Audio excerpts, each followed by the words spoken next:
Hello everyone, आज हम बात करने वाले हैं वर्टिब्रेट्स के स्केलेटल सिस्टम के कंपैरेटिव एनाटॉमी के बारे में। अब तक हमने स्किन के बारे में पढ़ा, जो कि डॉक्यूमेंट्री सिस्टम के अंदर पढ़ा था। ठीक है, अब हम थोड़ा और डीप में चलते हैं और स्केलेटल सिस्टम देखते हैं। अब हम आ जाते हैं ओवरव्यू के अंदर कि हम इस चैप्टर के अंदर हम करने के वाले हैं। पहले हम डिफाइन देखेंगे स्केलेटल सिस्टम की, फिर हम क्लासिफिकेशन देखेंगे एक्सियल और अपेंडिकुलर की, फिर वेरिएशन देखेंगे कि किसके बोन्स की कॉम्पोजिशन क्या है, फिर हम स्केलेटल सिस्टम की लेआउट देखेंगे, मेजर अपने 5 वर्टिब्रेट्स के ग्रुप्स जो हैं उसके अंदर, और फिर उसके बाद हम देखेंगे कि मोबिलिटी और सपोर्ट कैसे प्रोवाइड करता है और कौन से ऑर्गेनिज्म में क्या सपोर्टिव सिस्टम है हमारे स्केलेटल सिस्टम का। फिर हम फंक्शन देखेंगे कि प्रोटेक्शन में किसको क्या हेल्प मिलती है। स्केलेटल सिस्टम बेसिकली होता क्या है, ये हमें एक हमारी बॉडी को फ्रेमवर्क प्रोवाइड करता है और शेप प्रोवाइड करता है और हमारी लोकोमोशन यानी कि मूवमेंट में हेल्प करता है। अब हमने यहाँ पर देखा था एक्सियल और अपेंडिकुलर। एक्सियल स्केलेटन जो है वो हमारा सेंट्रल बॉडी पे फोकस होता है। सेंट्रल बॉडी के अंदर क्या आता है, skull, vertebral column, ribs, sternum, जो हमारा centre part of the body होता है। अपेंडिकुलर के अंदर क्या होगा, जो हमारी लिम्स और गर्डल्स के को फॉर्म करता है। ठीक है, उसके अंदर हमारा पेल्विक गर्डल और pectoral girdle, four limbs, hind limbs, ये सब आ जाते हैं। नेक्स्ट हम आ जाते हैं स्केलेटल सिस्टम हमारा बेसिकली 2 पार्ट्स में डिवाइड है, एक्सोस्केलेटन एंड एंडोस्केलेटन। एक्सोस्केलेटन वो जो हमारे एक्सटर्नल बॉडी में प्रेजेंट होता है, एक्सटर्नली हमें प्रोटेक्ट करता है, और एंडोस्केलेटन का मतलब है जो हमें इंटरनली प्रोटेक्शन प्रोवाइड करता है। एक्सोस्केलेटन हमारा नॉन लिविंग होता है। फर्स्ट और फोरमोस्ट डिफरेंस यही है इसका। और एंडोस्केलेटन जो होता है वो हमारा लिविंग है, तो ये नेचुरली ग्रो करता है इसलिए। ठीक है, नेचुरली ग्रो करता है। ये नॉन लिविंग होता है तो पहली बात तो ये ग्रो नहीं करता। ठीक है, ग्रो नहीं करता, और फिर बाद में ये शेड ऑफ हो जाते हैं। इसका एग्जाम्पल क्या होगा, हमारे प्रॉन्स हो गए, ठीक है, हमारे क्रैब्स हो गए, स्नेल्स हो गए। ठीक है, ये सब इसका एग्जाम्पल्स होगा। लेकिन हमारे अंदर या कि ऑल वर्टिब्रेट्स के अंदर एंडोस्केलेटन प्रेजेंट होता है। ठीक है, एक्सोस्केलेटन के फंक्शंस क्या क्या होंगे, एक तो हमें फिजिकल बैरियर प्रोवाइड करता है, प्रेडेटर से बचाता है, प्लस डिहाइड्रेशन होने से प्रिवेंट करता है। ठीक है, डिहाइड्रेशन नहीं होने देता, प्रिवेंट करता है हमें प्रेडेटर से और डिहाइड्रेशन होने से।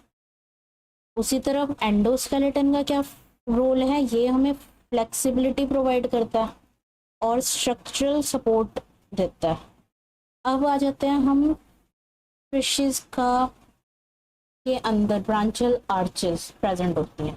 हमने फिशेस का ये एग्जांपल क्यों लिया, फिशेस का एग्जांपल क्योंकि ये हमारी सबसे एंशिएंट वर्टिब्रेट्स है जिस पर एक्सपेरिमेंट होते थे, जिस पे साइंटिस्ट डिस्कवरी किया करते थे, या ये कह लो कि उनका स्ट्रक्चर तो सबसे पहले हम फिशेस से ही कंपेयर करते थे। ओके, सो ब्रांचियल आर्चेज होती क्या है, ब्रांचियल का मतलब होता है गिल्स। ठीक है, इसको गिल्स से सपोर्ट करते हैं, जो फिशेस के अंदर गिल्स प्रेजेंट हैं इसलिए ब्रांचियल आर्चेज है। आर्चेज हमें सपोर्ट प्रोवाइड करती है, एक तरीके से ब्रिज का काम करती है आर्चेस को जोड़ने के लिए। अब हमारी जो फर्स्ट आर्च है, जो सबसे सबसे ज़्यादा स्ट्रॉन्ग है, सबसे ज़्यादा लार्जेस्ट जो हमारी आर्च है वो मैंडिबुलर आर्च है। फिर उसके बाद सेकंड आर्च आती है हमारी हायोइड आर्च, और ये आर्चेस किससे सपोर्टेड होते हैं, गिल स्लिट्स से, क्योंकि हम फिशेस की बात कर रहे हैं तो हम गिल स्लिट्स, इनके पास गिल्स होते हैं ना, गिल स्लिट्स से ही ये सपोर्टिव होते हैं। ओके, अब आ जाते हैं थोड़ा आर्चेस को डिटेल्स में बढ़ते हैं। बेसिकली ये 6 पेयर्स होते हैं, लेकिन प्रिमिटिव वर्टिब्रेट्स में ये 5 होते हैं, 5 पेयर्स होते हैं, जिसमें कि 5th वाला तो डिसअपियर हो जाता है। फर्स्ट आर्च हमारी लार्जेस्ट होती है, मैंने अभी बताया, उसका नाम होता है मैंडिबुलर आर्च। ये फिशेस के अंदर लोअर जॉ और अपर जॉ फॉर्म करती है, और ह्यूमंस के अंदर मेलियस मतलब ईयर बोन्स होते हैं ना, तुमने सुना होगा, मेलियस और इनकस ये फॉर्म करते हैं, और मैंडिबल एरिया हमारा फॉर्म करते हैं। फिर सेकेंड आर्च आ जाते हैं। सेकेंड आर्च का नेम है हायर्ड आर्च। अभी हमने इसमें देखा ना, सेकेंड आर्च हमारी हायर्ड आर्च है। ये हमें हमारी जॉ और गिल्स को सपोर्ट करती है, और ह्यूमंस के अंदर ईयर बोन्स के अंदर ही स्टेप्स हमारी बोन होती है, उसको सपोर्ट करती है। ठीक है। थर्ड आर्च आ जाते हैं हमारी ब्रांचल आर्च 1। यहाँ पर पेयर बनेंगे। ठीक है। ब्रांचल आर्च 1 जो है वो फंक्शनल गिल्स को सपोर्ट करती है, मतलब गिल्स का ही सपोर्ट होती है। यहाँ पर तो अभी तक जॉ और गिल्स को सपोर्ट कर रही थी, अब जो बाकी बचे हुए आर्चेस हैं वो गिल्स को सपोर्ट करेंगे फिशेस के अंदर। ह्यूमंस के अंदर लोअर पार्ट वो जो होता है, मतलब हायोइड के नीचे वाली बोन्स जितनी भी है उनको सपोर्ट करता है ये।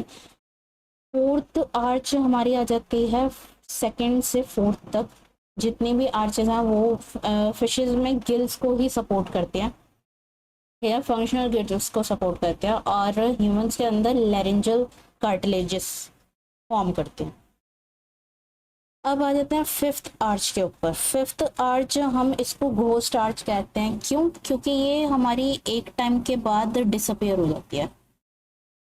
सी इसमें भी लिखा हुआ है डीजनरेट, या फिर वो फुल्ली फॉर्म होती ही नहीं है हायर वर्टिब्रेट्स के अंदर, इसलिए इसको कहते हैं घोस्ट आर्च, क्योंकि ये फेल हो चुकी है आगे ऑर्गेनिजम्स में या आगे वर्टिब्रेट्स में इवॉल्व होने के लिए।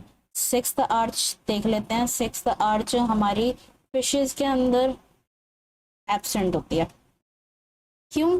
क्योंकि इसका मेन फंक्शन हमारा वोकल इंजन के अंदर ही आ जाता है, और फिशेस को एज नो वोकल इंजन की एज सच कोई नीड नहीं होती है।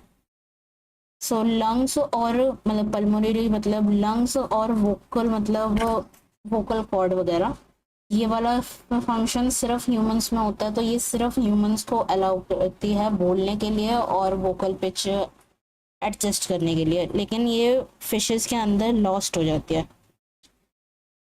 अब ब्रांचल आर्चेस देखिए। अब हमारे साइंटिस्ट ने दो थ्योरीज की थी। फर्स्ट हमारी सीरियल थ्योरी और कंपोजिट थ्योरी।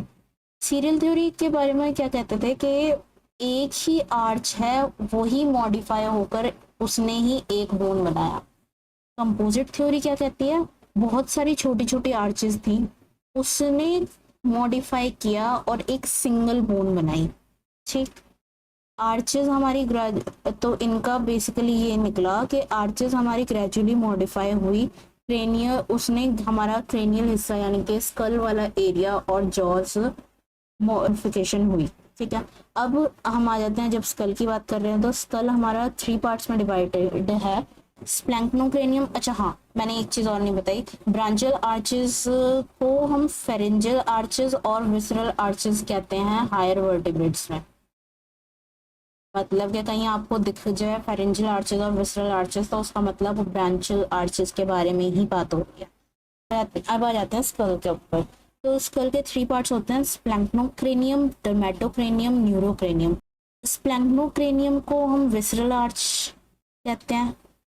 न्यूरोक्रेनियम यानी कि हमारा जो न्यूरल एरिया यानी कि स्कल वाला एरिया, क्रेनियल केस जो है हमारा, वो न्यूरोक्रेनियम के अंदर आता है। और डर्मेटोक्रेनियम, ये इन दोनों का ही कॉम्बिनेशन है। सी ये जो हिस्सा है ये वाला, ये हमारा आ जाता है न्यूरोक्रेनियम, जो हमारा क्रेनियल केस है। फिर हमारा जो जॉ वाला एरिया है वो स्प्लैंक्नोक्रेनियम के अंदर आ जाता है। इन दोनों को कंबाइन करके डर्मेटोक्रेनियम बनता है। ओके। अब आ जाते हैं एक्सिलरी सिस्टम पे, जो कि हम रेप्टाइल्स में पढ़ते हैं। रेप्टाइल्स के अंदर थोड़ी और मॉडिफिकेशन हुई फिशेस से। क्या कि इनके पास लॉन्ग बैकबोन आनी स्टार्ट होगी। लॉन्ग बैकबोन यानी कि हमारा वर्टिब्रल कॉलम स्टार्ट हो गया बनना, ठीक है। अब हम लिजर्ड का एग्जांपल लेते हैं। लिजर्ड के अंदर एक आती है मैकल डिस्क, यानी कि उसके जॉ का नीचे वाला जो पार्ट है वो हमारा डेवलप हुआ मैंडिबल के अंदर। जो हमने ब्रांचियल आर्चेस के अंदर मैंडिबुलर जॉ पड़ी थी, मतलब फर्स्ट आर्च जो बन रही थी, इसके अंदर हमारा वो मैंडिबल बनता है मैकल डिस्क से। मैकल डिस्क का फंक्शन ये डिफरेंट हो सकता है डिफरेंट रेप्टाइल्स के अंदर, कि ये फ्लेक्सिबल भी हो सकता है, ये फिक्स भी हो सकता है। अब तो इनके अंदर फिर हमने स्टर्नम देखना स्टार्ट करा। स्टर्नम अब तक फिशेस के अंदर हमने नहीं देखा था, ना कोई लॉन्ग बैकबोन देखी थी, सिर्फ हमने क्या देखा, ब्रांचियल आर्चेस और गिल स्लिट्स, राइट। अब थोड़ा रेप्टाइल्स के अंदर और मॉडिफिकेशन होकर हमारी लॉन्ग बैकबोन बनी, स्टर्नम आया, रिब्स आई। अब वर्टिब्रा के अंदर हमारा एक सेंट्रल थिक नर्व होती है, वो होती है स्पाइनल नर्व। इस ये समझ लो एक हॉलो पाइप है वर्टिब्रा, इनकी वर्टिब्रल कॉलम। इसके अंदर ये जो है इसको कहते हैं स्पाइनल नर्व, ठीक है। इसके अंदर स्पाइनल नर्व जा रही है। इसका फंक्शन क्या होता है, ये इनका इंजेक्शन में भी काम करता है, मतलब कि फूड आया, फूड को इनगल्फ करने में भी काम करता है, लोकोमोशन में भी काम करता है और रेस्पिरेशन में भी हेल्पफुल है। एक्सिलरी सिस्टम का ये था। अब इवोल्यूशनरी कंटेक्स्ट, अब तक तो हमने देखा कि कंपैरेटिव एनाटॉमी कैसे कैसे हुई, कि क्या ऐसा था कि वो इवॉल्व हुआ। ब्रांचियल आर्चेस के बारे में पढ़ा हमने, फिर रेप्टाइल्स के अंदर क्या हुआ, स्कल के अंदर क्या हुआ, ये। अब इवोल्यूशनरी कंटेक्स्ट देखते हैं हम। ये हमारा बताता है, एक इवोल्यूशनरी पाथ देता है जो बताता है कि कैसे स्पेसिफिक फीचर हमारा इवॉल्व हुआ ऑर्गेनिज्म में, ताकि वो एनिमल अडेप्ट कर सके अपने नीश के according. It provide insights to adaptive radiation of species के सिंगल लीनियज डाइवर्सिफाई हो जाती है मैनी फॉर्म्स में। एक हमने देखा ब्रांचियल आर्चेस थी, वो डिफरेंट बोन्स बना रही है, वो डिफरेंट बोन बना रही है, तो हमने सिंगल लीनियज से मैनी मैनी अडेप्टेशन देखी इन्वायरमेंट के अकॉर्डिंग। वही हमारा फिशेज के अंदर जैसे फिफ्थ वाली और सिक्स्थ वाली ब्रांचियल आर्चेस एब्सेंट थी, वही ह्यूमंस के अंदर वो प्रेजेंट है। ऑल्दो फिफ्थ ब्रांचियल आर्ची जो हमारी घोस्ट आर्चेस हैं, वो हमारी फिफ्थ वाली ह्यूमंस के अंदर डिसअपियर हो जाती है, बट सिक्स्थ वाली तो रहती है ना, हमारे वोकल कॉर्ड वगैरह, हमें सिक्स्थ ब्रांचियल आर्च की या विसरल आर्च की तो जरूरत पड़ी ना। Single lineage diversifies into many forms. अभी हमने अपेंडिकुलर स्केलेटन पढ़ा, जिसके अंदर हमने लिम्स और गर्डल्स पढ़े थे, ठीक है।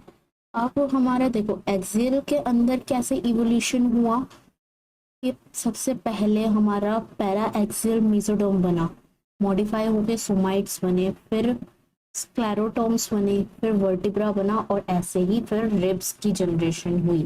फिर अपेंडिकुलर स्केलेटन के अंदर कैसे हुआ कि लिम्स बर्ड्स आई थी, फिर उन्होंने लेटरल प्लेट मेसोडोम बनाया, और ऐसे ऐसे करके हमारा लिम्स की इवोल्यूशन हुई। इतनी डिफरेंसेस आने के बाद भी, इतनी डिसिमिलैरिटीज होने के बाद भी हमें कुछ सिमिलैरिटीज थी। ये हमारे अपेंडिकुलर स्केलेटन तो सबके सेम थे, लेकिन साइज और अरेंजमेंट उनकी बिल्कुल एक दूसरे से डिफरेंट थी। हमने होमोलोगस का कंसेप्ट पढ़ा, ठीक है। होमोलोगस के अंदर होमो से ही पता चल रहा है मतलब कि सेम, और लॉजिस का मतलब हमारी एनालॉजी। टर्टल हो, डॉल्फिन हो, ह्यूमंस हो या हॉर्सेस हो, इन सब के हैंड्स में सिमिलैरिटी है स्ट्रक्चर की, चाहे वो फेलेंजेस, सबकी बनावट एक जैसी है। Phalanges, metacarpals, carpals, ulna radius और ह्यूमरस, ये सबका सेम ही है। ये अपर बॉडी की बात हो रही है, ठीक है, अपर बॉडी में। अब लोअर लिम्स के अंदर भी सेम है सारे ऑर्गेनिजम्स में ऑलमोस्ट, कि सबसे पहले हमारा फेम्यूर आता है, फिर पटेला, फिर फेब्युला टिबिया, फिर टार्सल्स, मेटाटार्सल्स एंड फेलेंजेस। ठीक है, सबके फोर लिम्स और सबके अपर लिम्स और हैं लोअर लिम्स सेम ही थे। ठीक है, अब हमारा डिफरेंस क्या आ जाता है शेप्स और अरेंजमेंट्स में। ड्राइंग को जजमेंट करना, मैंने ही बनाया ये डायग्राम मेरे को क्योंकि मिला नहीं। तो जो हमारे डिफरेंस आया उनकी मेजर क्लासिफिकेशन कैसे होती है, प्लेंटीग्रेड्स आए, डिजिटिग्रेड्स आए और अंगुलिग्रेड्स आए। लास्ट क्लास में भी पढ़ा था अंगुलेट्स यानी कि कैटल्स। अब प्लेटिग्रेड्स यानी कि हमारी बात हो रही है ह्यूमंस के अंदर नॉर्मल अरेंजमेंट होती है, शेप्स के बेस पे हम डिफरेंस देख रहे हैं। वहीं पर जो फेलेंजेस हैं उसके आगे ये स्ट्रक्चर आ जाता है, ये वाला डिजिट्स आ जाती हैं। ये हमारा किस में होएगा, जिनका नेचर थोड़ा जकड़ने वाला होगा, डिजिटिग्रेड्स उसमें आ जाता है। लायन, टाइगर, कैट्स इसका एग्जांपल है। अंगुलिगेट्स यानी कि कैटल्स के अंदर हमारा लास्ट में ये वाला हूव्स आ जाते हैं। तो बस यही डिफरेंस है इनके शेप्स और अरेंजमेंट में। ठीक है, ह्यूमंस, कैटल्स और लायंस के बीच में। अब आ जाता है वेस्टिजियल स्ट्रक्चर। वेस्टिजियल स्ट्रक्चर तुम्हें पता ही है, वो स्ट्रक्चर जो हमें हमारे एंसेस्टर्स से मिले हैं, लेकिन इवोल्यूशन के कारण हमारा एज सच इनका कोई आज की डेट में कोई यूज़ है नहीं। ये वो ऑर्गन जो हमारे एंसेस्टर्स से मिले हैं, इसका एग्जांपल आ जाता है ह्यूमंस के अंदर जो अपेंडिक्स है और वेल्स के अंदर वेल पेल्विस है। ये हमारा बेसिकली इवोल्यूशनरी चेंज और अडेप्टेशंस को बताता है और हमारा एविडेंस प्रोवाइड करता है कि कुछ तो नेचुरल सिलेक्शन हुई थी, जिसके बाद इवोल्यूशनरी हिस्ट्री को समझने के लिए हेल्प करते हैं वेस्टिजियल ऑर्गन। और एक तरीके से ये शो को इस हैं कि कुछ सर्टेन फीचर हमारे over the period of time हमारा कैसे कैसे इवॉल्व हुआ है। अब आ जाते हैं होमोलोगस स्ट्रक्चर और एनालॉगस स्ट्रक्चर। हम पढ़ ही चुके हैं होमोलोगस स्ट्रक्चर यानी कि जो इसके डिफरेंट स्पीशीज के अंदर एंसेस्टर तो सेम है लेकिन उनके फंक्शंस अलग हैं।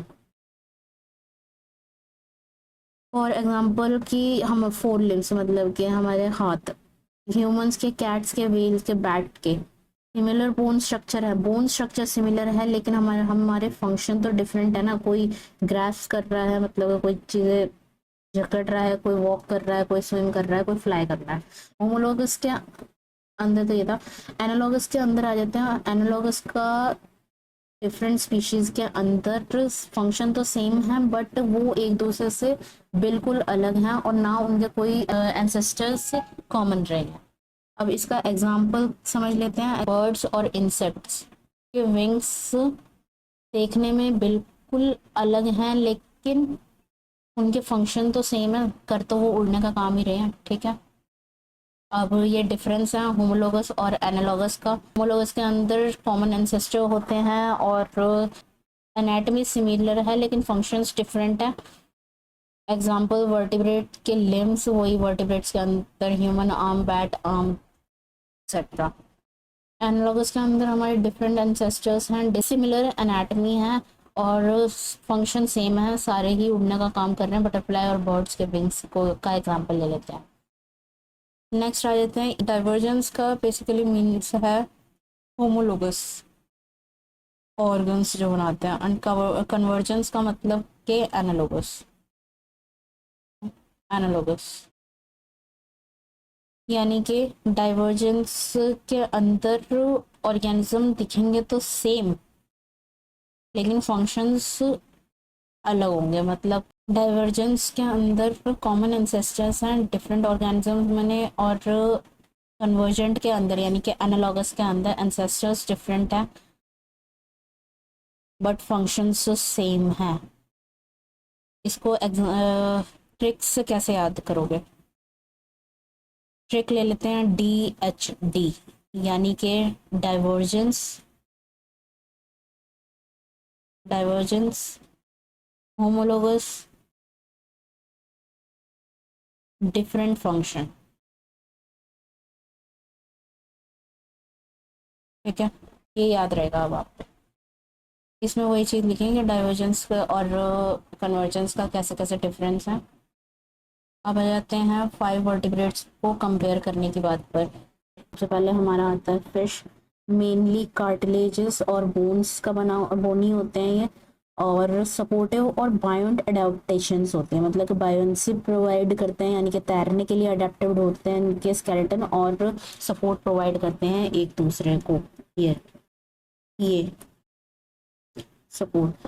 अब नेक्स्ट हमारा एक्वेटिक इन्वायरमेंट के लिए सूटेबल होते हैं फिन रेज और स्विम ब्लेडर्स प्रेजेंट होती हैं, और इनके रिड्यूस और मॉडिफाइड लिम्स होते हैं, और प्रोटेक्टिव स्केल्स और इनकॉर्पोरेटिव इंटू स्केल्स, मतलब स्केल्स जो होते हैं वो स्केलेटन से इनके काफ़ी हद तक इनकॉर्पोरेट होते हैं।